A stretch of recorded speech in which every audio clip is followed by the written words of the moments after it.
बिस्मिल्लाहिर्रहमानिर्रहीम। आज जो है हम एमडी कैट जो फ़िज़िक्स का टॉपिक है, एटॉमिक स्पेक्ट्रा, जो कि एक चैप्टर की तरह तौर पर जो है वो इंक्लूड किए गए, उसको स्टडी करने जा रहे हैं।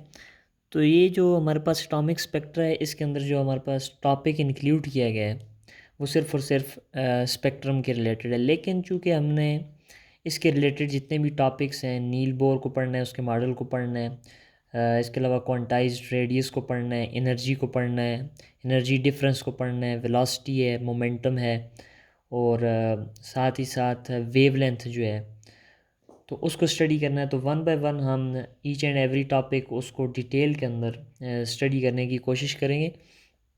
तो लेट्स स्टार्ट। तो सबसे पहले स्पेक्ट्रम है क्या? तो एटॉमिक स्पेक्ट्रम हमारे पास है कम्बिनेशन ऑफ कलर्स। तो कम्बिनेशन ऑफ कलर्स के किस तरह कम्बिनेशन ऑफ कलर्स? सिंपली जब भी आप किसी भी लाइट को रिजॉल्व करते हैं उसके कंपोनेंट्स के अंदर, तो जो आपको कॉन्स्टिट्यूएंट्स कलर्स मिलते हैं उसे हम स्पेक्ट्रम कहते हैं। तो चूँकि एम डी कैट लेवल के एम डी कैट हम पढ़ रहे हैं, तो इस पर ना हमने इतना डेफिनेशंस पर और ना ही इतना थ्योरेटिकल चीज़ों पर जो है वो फोकस करना है। तो जो हमारा मेजर फोकस होना चाहिए वो ये होना चाहिए कि इस चैप्टर से किस किस्म के क्वेश्चन बनते हैं, उन क्वेश्चन को कैसे सॉल्व किया जाता है, और मोस्टली किस टॉपिक के रिलेटेड क्वेश्चन आए, और जो पास्ट पेपर हैं उनको मैं सामने रख कर इन टॉपिक्स को पढ़ाऊँगा। तो सरसरी से जो है इनकी हम डेफिनेशंस वगैरह को देख लेते हैं, और जो फिर इसकी जो मेजर यहाँ से क्वेश्चन बनते हैं और किस तरह बनते हैं उनको हम स्टडी करने की कोशिश करेंगे।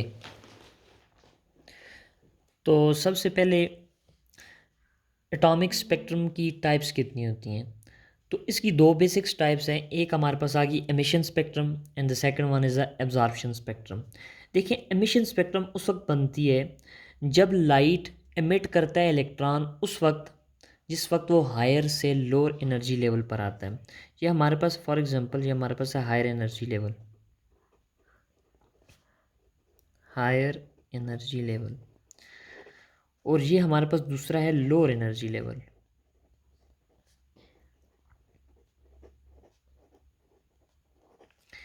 जब इलेक्ट्रॉन हायर से लोअर एनर्जी लेवल पर जंप करता है, तो जो एनर्जी एमिट करता है उसकी जो स्पेक्ट्रम बनती है उसे हम क्या कहते हैं? Emission spectrum. यानी कोई चीज़ एमिट हुई है, एनर्जी को एमिट किया गया है, रिलीज़ किया गया है। तो आपको इस बात का पता है कि नील बोर ने ये कहा था कि इलेक्ट्रॉन जब तक अपने ऑर्बिट में रहता है तो वो किसी भी किस्म की एनर्जी को लॉस नहीं करता और ना ही गेन करता है। लेकिन जब इलेक्ट्रॉन की ट्रांजिशन होती है इन बिटवीन शेल्स, मींस जब हायर से लोअर पर आता है या लोअर से हायर पर जाता है, तो यहाँ पर एनर्जी की एब्जॉर्प्शन या एनर्जी रिलीज़ होती है। तो याद रखिए, जब भी इलेक्ट्रॉन हायर से लोअर पर आता है, हायर से लोअर एनर्जी लेवल पर आता है, तो वो एनर्जी को रिलीज़ करता है। तो सेम इसकी बिल्कुल अपोजिट थिंग है कि अगर हमारे पास हायर एनर्जी लेवल है, दूसरा हमारे पास होता है लोअर एनर्जी लेवल।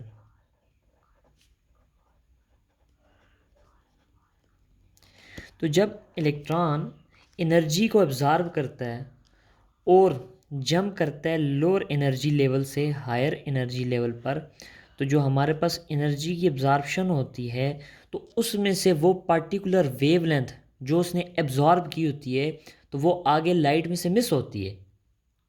तो वहाँ पर हमारे पास डार्क कलर का हमारा डार्क कलर की एक लाइन आती है स्पेक्ट्रम के अंदर, जो ये बताती है कि कौन सी पार्टिकुलर वेवलेंथ को इस इलेक्ट्रॉन ने एब्जॉर्ब किया है और उसके बाद इसने जंप किया है लोअर से हायर एनर्जी लेवल पर।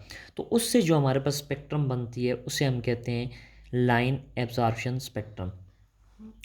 अब जो हमारा कोर्स है एनएमडी कैट का, उसके अंदर पार्टिकुलरली जिस स्पेक्ट्रम को उन्होंने टच किया है वो है हमारे पास एमिशन स्पेक्ट्रम।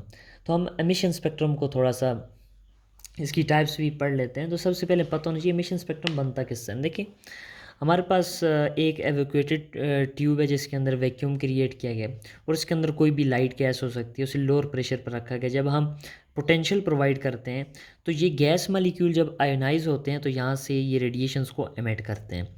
आगे हमने एक नाइकोल प्रिज्म रखा हुआ है, प्रिज्म से जब ये लाइट स्ट्राइक करती है तो सामने एक फोटोग्राफिक फिल्म है।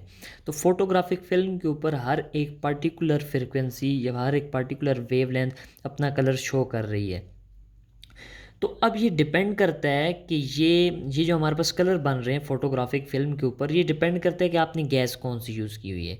तो अब कि ये स्पेक्ट्रम किस टाइप का होगा, तो ये डिपेंड करता है कि मटेरियल कौन सा आपने पुट किया हुआ है सिलिकॉन ट्यूब के अंदर। तो इसी वजह से हमने एमिशन स्पेक्ट्रम के आगे कुछ टाइप्स रखी हुई हैं। सिंपली जस्ट आपको इनकी पता होनी चाहिए, डेफिनेशंस पता हो, और थोड़ा सा आपको बैकग्राउंड पता होना चाहिए थ्योरेटिकल अप्रोच के लिए। लेकिन यूजुअली इस चैप्टर से जो क्वेश्चन बनते हैं वो आपके न्यूमेरिकल बेस्ड होते हैं, लेकिन फिर भी थोड़ा सा जो है इसका इंट्रोडक्शन लाजमी था। तो इसके बाद हम पढ़ लेते हैं टाइप्स ऑफ एमिशन स्पेक्ट्रम। तो एमिशन स्पेक्ट्रम की बेसिकली हमारे पास तीन टाइप्स होती हैं। एक होती है लाइन, जैसे आप एटॉमिक भी कहते हैं, या फिर आप डिस्क्रीट स्पेक्ट्रम भी कहते हैं। तो इसके अंदर देखिए कि हर एक पार्टिकुलर फ्रिक्वेंसी, हर एक पार्टिकुलर वेवलेंथ आपको नज़र आएगी, कि हर एक कलर आपको जुदा जुदा नज़र आएगा, और ये यूजली हाइड्रोजन या लाइट गैसेस जो होती हैं वो शो करती हैं। सेकंड वन है जो हमारे पास, जिसे हम कहते हैं बैंड स्पेक्ट्रम। बैंड स्पेक्ट्रम आप देख सकते हैं, ये स्पेक्ट्रम कुछ इस किस्म की होती है, और ये जो बैंड स्पेक्ट्रम होती है ये हमारे पास मॉलिक्यूल्स बना रहे होते हैं। ये मैं यहाँ पर मैं लिख भी देता हूँ, ये मॉलिक्यूल्स शो करते हैं। और लास्ट वन जो है हमारे पास है कंटिन्यूस स्पेक्ट्रम। तो ये कंटिन्यूस स्पेक्ट्रम आपको पता भी है कि सन या ऑर्डिनरी लाइट जो होती है उससे बनती है। इसके अलावा जो हमारे पास ब्लैक बॉडी रेडिएशंस होती हैं, ब्लैक बॉडी रेडिएशंस, उनसे जो हमारे पास स्पेक्ट्रम बनती है उसे हम कहते हैं कॉन्टीन्यूस स्पेक्ट्रम। कॉन्टीन्यूस इसे हम इसलिए कहते हैं, इसके अंदर जो हमारे पास कलर्स होते हैं उनके दरमियान कोई डेफिनेट बाउंड्री नहीं होती, कोई लाइन नहीं होती कि आप उनको एक दूसरे से जुदा कर सकें। तो ये हमारे पास इस चैप्टर का थोड़ा सा ब्रीफ सा इंट्रोडक्शन था। हमने इसको समझा है कि इस टॉपिक, इसके अंदर हमने पढ़ना क्या है, तो इसके लिए थोड़ी सी हमें जो है इसकी बैकग्राउंड पता होनी चाहिए थी कि स्पेक्ट्रम क्या है। तो इसके बाद जो हमारा नेक्स्ट टॉपिक है, the most important topic of this chapter, तो वो है Niels Bohr's atomic model. Niels Bohr ने ये 1913 के अंदर ये मॉडल प्रेजेंट किया था। बेसिकली इस मॉडल के अगर मैं थोड़ा सा डिफ़ाइन कर लूँ तो कुछ आप ये भी लिख सकते हैं कि नील बोर ने बेसिकली मॉडिफाई किया है, नील बोर ने मॉडिफाई किए रदरफोर्ड एटॉमिक मॉडल को, रदरफोर्ड एटॉमिक मॉडल,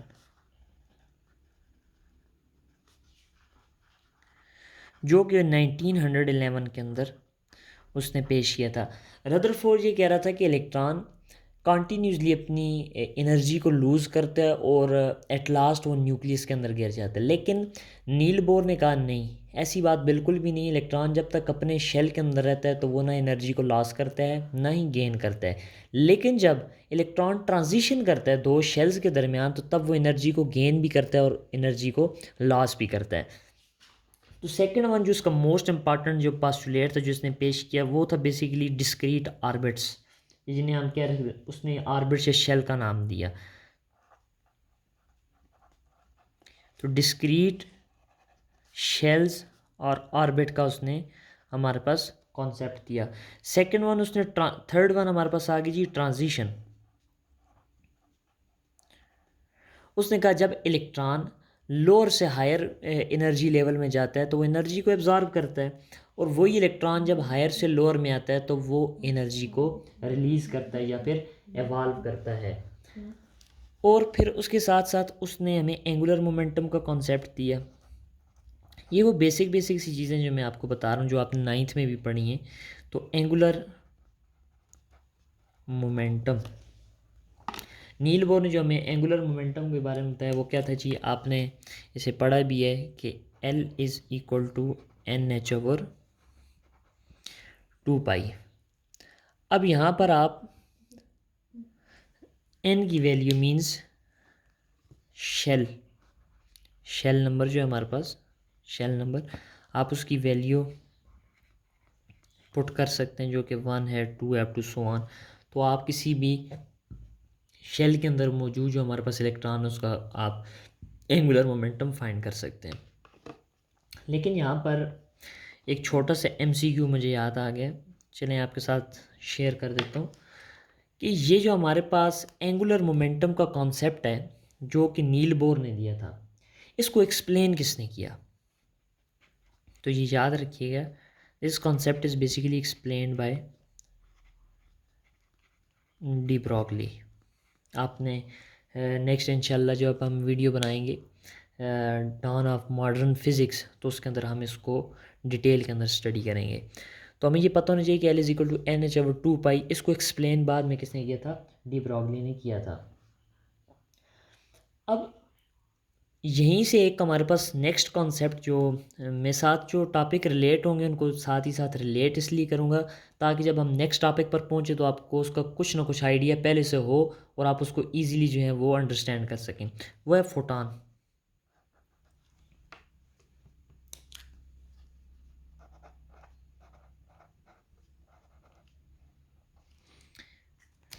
अब जब इलेक्ट्रॉन एनर्जी को अब्ज़ॉर्ब करता है या रिलीज़ करता है तो वो एक पार्टिकुलर वेव पैकेट्स हैं जिनके पास एक क्वांटाइज्ड एनर्जी है, क्वांटाइज्ड एनर्जी है। उन वेव पैकेट्स को नाम दिया गया फोटॉन का। तो यानी एनर्जी एमिट होती है या एब्जॉर्ब होती है in the form of photon. तो यहाँ तक हमारी जो है वो बात क्लियर होगी। और आप एनर्जी दो शेल के दरमियान आप फाइंड कर सकते हैं कि energy of higher shell minus energy of lower shell, तो ये हमारे पास बराबर होती है एच एफ के। तो यहीं से एक रिलेशन जिसे आप पढ़ते भी आए हैं कि E is equal to H F, और यहाँ पर अगर n पुट करते हैं तो ये हमारे पास नंबर ऑफ़ फोटॉन्स भी आ जाते हैं। या फिर आपने इस इक्वेशन को सिंपली यूँ पढ़ा होगा E is equal to H mu. ठीक हो गया। अब हम जो है वो यहाँ से आगे कंटिन्यू करने जा रहे हैं। Quantized radius, quantized energy, quantized velocity जो कि हमारे पास मेन टॉपिक हैं, तो हम उनको स्टडी करते हैं वन बाय वन।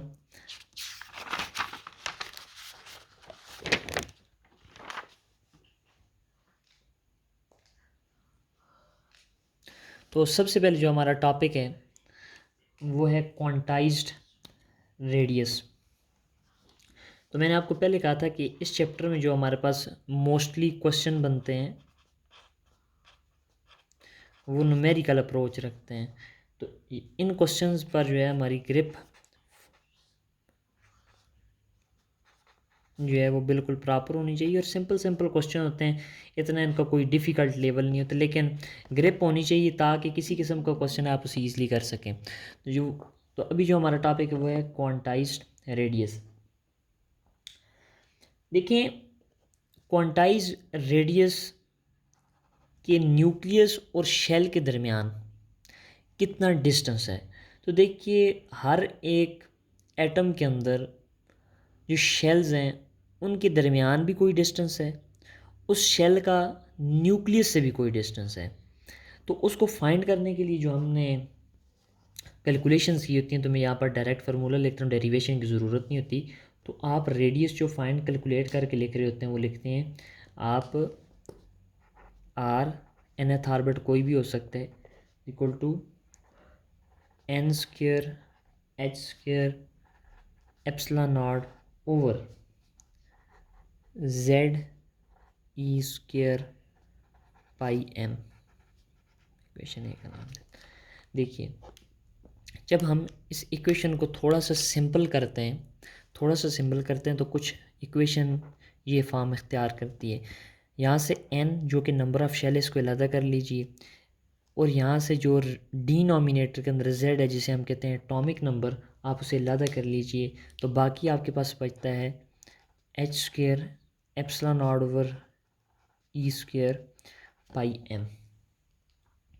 तो दोबारा से हम इसको कुछ यूँ लिखते हैं n स्क्वायर ओवर z। अब ये जो हमारे पास होल फैक्टर है इसको जब हमने कैलकुलेट किया तो उसकी वैल्यू हमारे पास आती है 0.529 एमस्ट्रॉन्ग, 0.529 एमस्ट्रॉन्ग।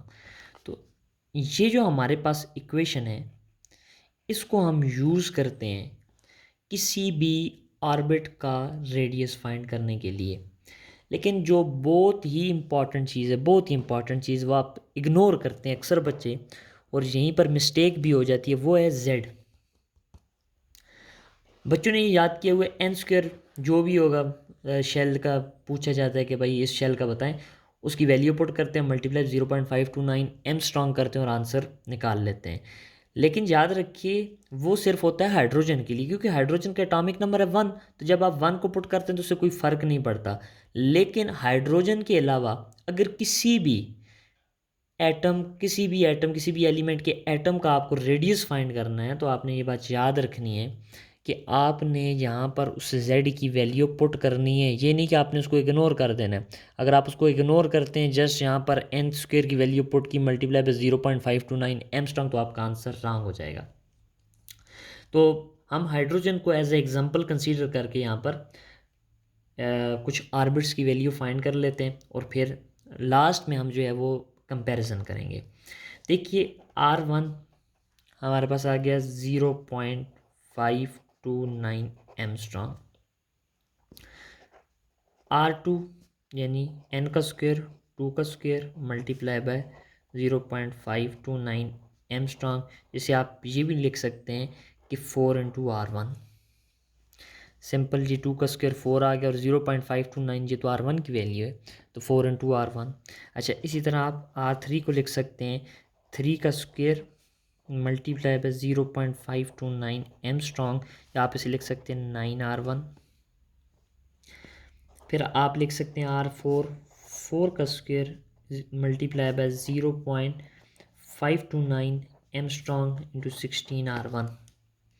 अब यहाँ पर जो इम्पॉर्टेंट चीज़ है, आप देख, जो चीज़ असल समझाने की है, जो बिल्कुल मेरा मुद्दा है कि इससे आपने अखज़ क्या करना है, वो ये देख लीजिए कि जब हम आर की वैल्यू को इंक्रीज़ करें, मैं यहाँ पर साइड में लिख लेता हूँ टिप्स एंड ट्रिक, तो मैं यहाँ पर लिख देता हूँ कि जब आप आर की वैल्यू को इंक्रीज़ कर रहे हैं, सॉरी, जब आप एन की वैल्यू को इंक्रीज़ कर रहे हैं, तो आपके पास आर की वैल्यू भी इंक्रीज़ हो रही है और डेल्टा आर की वैल्यू भी इंक्रीज़ हो रही है। अब देख लीजिए, R1 0.529 Armstrong, R2 4 into 0.529 Armstrong, R3 9 into 0.529 Armstrong. अगर हम डिफरेंस की बात कर लें, देखिए R3 और R2 का डिफरेंस बनता है 9 माइनस 4, तो 5R1 बनता है। यहाँ पर जो हमारे पास डिफरेंस है वो है हमारे पास 5R1। और सिमिलरली अगर मैं यहाँ पर डिफरेंस लूँ जो कि R4 और R3 के दरमियान है, तो 16 माइनस 9, तो ये हमारे पास बनता है 7। तो ये हमारे पास क्या बनता है 7R1। तो यानी जब हमने n की वैल्यू इंक्रीज़ की, ना सिर्फ हमारे पास r की वैल्यू इंक्रीज़ हुई है, बल्कि हमारे पास delta r means difference of energy level भी हमारे पास इंक्रीज़ हुआ है। तो ये था हमारे पास क्वांटाइज्ड रेडियस। अब जो हमारे पास जो नेक्स्ट है हमारा टॉपिक, तो ये आपको होपफुल के ये आपको सारी चीज़ें बिल्कुल क्लियर हो गई होंगी। तो नेक्स्ट वन है हमारे पास, वो है क्वांटाइज्ड एनर्जी।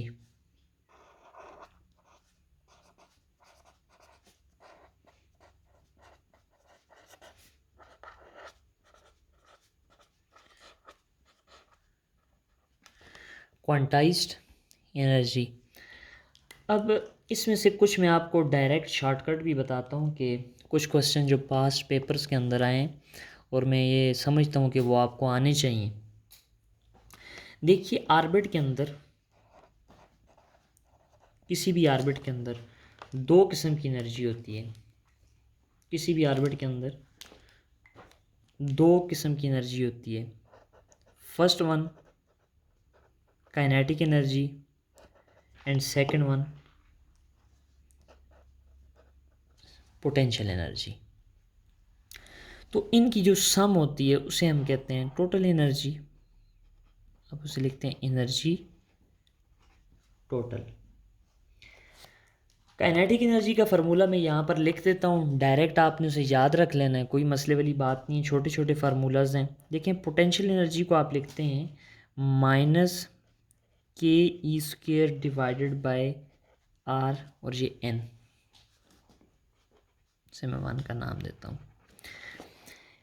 अब मैं आपको एक चीज़ जो यहाँ पर समझाने जा रहा हूँ, आपने गौर से सुननी है। बिल्कुल आपको इजी लगेंगे इस तरह के क्वेश्चन जो अक्सर पास्ट पेपर के अंदर देखेंगे, उनको इजीली आप अंडरस्टैंड कर लेंगे। हमारे पास जो पोटेंशियल एनर्जी का फार्मूला होता है minus K E square divided by R N. जो काइनेटिक एनर्जी का फार्मूला होता है वो होता है के E square divided bye 2rn। मैं से इक्वेशन नंबर 2 दे देता हूँ। और जो हमारे पास टोटल एनर्जी होती है, जो हमारे पास क्या होती है, टोटल एनर्जी होती है, टोटल एनर्जी, तो वो हमारे पास किसके बराबर होती है, minus K E square divided by 2rn। अब आपको एक चीज़ समझ आ रही होगी कि ये इन इक्वेशंस, ये जो हमारे पास तीनों इक्वेशंस हैं, इनके अंदर फ़र्क क्या है। बिल्कुल इजी है, बिल्कुल इजी। ज़रा आप गौर कीजिए, जो हमारे पास टोटल एनर्जी है, जो हमारे पास टोटल एनर्जी है सेम एज इट ये काइनेटिक एनर्जी पे, सिर्फ फ़र्क कहाँ पर है, टोटल एनर्जी के साथ नेगेटिव साइन है, काइनेटिक एनर्जी के पास नेगेटिव का साइन नहीं है। जो टोटल एनर्जी है उसके डबल हमारे पास पोटेंशियल एनर्जी है, लेकिन विद नेगेटिव साइन। अब इस बात को मैं समराइज़ करता हूँ कि ये तीनों इक्वेशंस हमें क्या समझाना चाहती हैं। ये अगर तीनों इक्वेशंस आपको नहीं भी समझ आ रही तो कोई मसले वाली बात नहीं है, अगर नहीं याद फिर भी मसला नहीं है। सिर्फ ये जो अभी बात बताने जा रहा हूँ इसको आपने समझना है कि ये इस पास्ट पेपर के मैं कुछ MCQ से आपको बता रहा हूँ। ये पास्ट पेपर के अंदर ये MCQ किस तरह पूछा गया। अगर हमारे पास किसी भी ऑर्बिट के अंदर, अगर हमारे पास किसी भी ऑर्बिट के अंदर एक इलेक्ट्रॉन है, उसकी टोटल एनर्जी, उसकी टोटल एनर्जी सपोज कीजिए -13.6 इलेक्ट्रॉन वोल्ट है, और पूछा ये गया है बताएं कि उसकी काइनेटिक एनर्जी क्या है और उसकी पोटेंशियल एनर्जी क्या है। तो आप किस तरह फाइंड करेंगे। सिंपल याद रखिए कि पोटेंशियल एनर्जी इसको मल्टीप्लाई बाय 2 करेंगे आप। पोटेंशियल एनर्जी इसको मल्टीप्लाई बाय जब 2 करेंगे तो ये हमारे पास कितना बनता है, 27, 13.6 + 13, तो that will be the 27.2 electron volt with negative sign.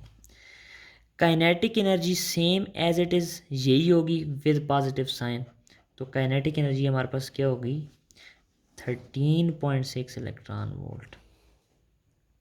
अब ये आपको होपफुली कि ये बिल्कुल क्लियर हो गया होगा कि जो हमारे पास टोटल एनर्जी होती है तो वही आपने काइनेटिक एनर्जी रखनी है, जस्ट आपने साइन को पॉजिटिव करना है और पोटेंशियल एनर्जी को उसके मल्टीप्लाई बाय 2 कर देना है। तो ये आपको इक्वेशन से नज़र भी आ रहा है कि ये पोटेंशियल एनर्जी जो है वो 2 टाइम्स ऑफ काइनेटिक एनर्जी है।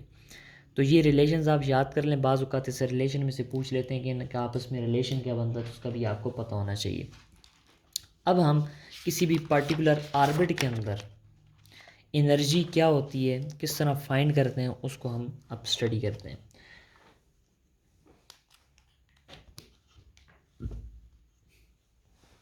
देखिए, किसी भी ऑर्बिट के अंदर जो हमारे पास एनर्जी होती है उसका फार्मूला आप लिखते हैं E =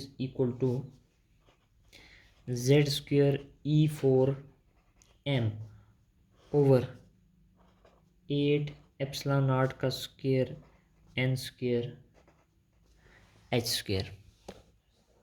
हमारे पास एनर्जी की ये इक्वेशन होती है। जब इसी इक्वेशन में से हम इसको थोड़ा सा मॉडिफाई करते हैं और लिखते हैं E = Z² को आप इलादा कर लीजिए, डिनोमिनेटर से n² को इलादा कर लीजिए, और आपके पास पीछे क्या बच गया,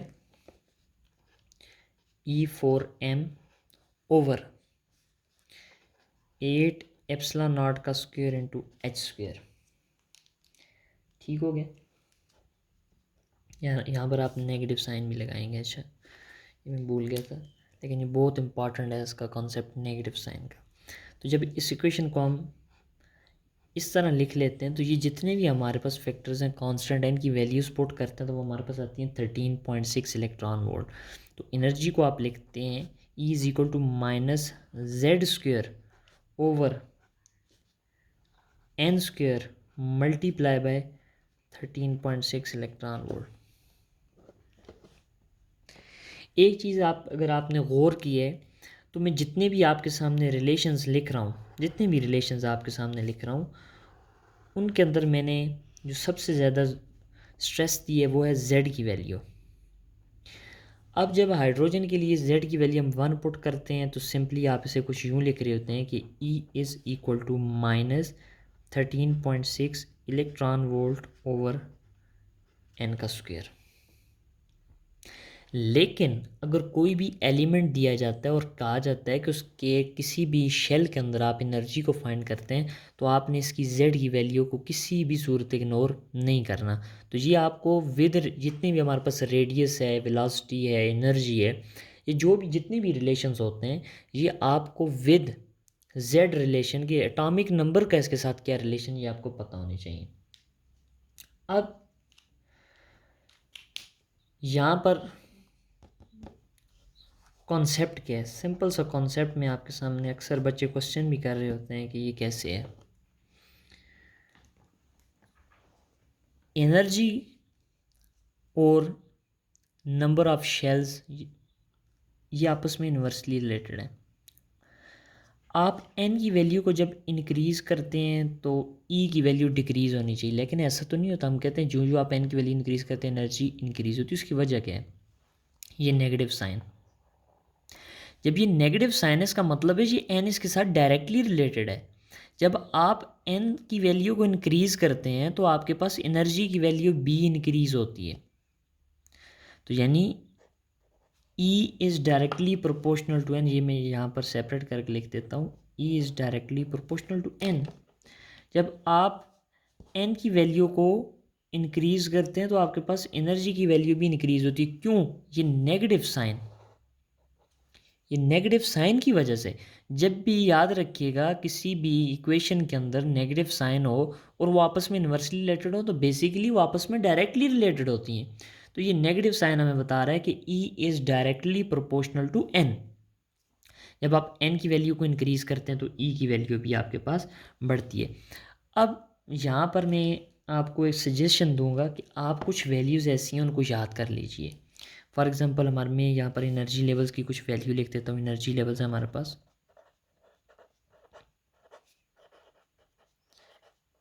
एनर्जी लेवल्स है हमारे पास, तो उनकी आपकी उनकी जो वैल्यूज़ हैं वो आपको पता होनी चाहिए। 1 है, 2, 3, 4 एंड 5।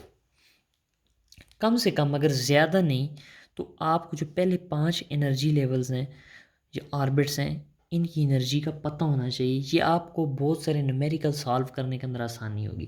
देखिए फर्स्ट वन की जो होती है हमारे पास है -13.6 इलेक्ट्रॉन वोल्ट। सेकंड की होती है -3.4 इलेक्ट्रॉन वोल्ट। फिर जो थर्ड है उसकी होती है -1.5 इलेक्ट्रॉन वोल्ट। जो फोर्थ है उसकी -0.8 इलेक्ट्रॉन वोल्ट। फिफ्थ जो है वो 0.54 इलेक्ट्रॉन वोल्ट। ये हमारे पास एनर्जी है।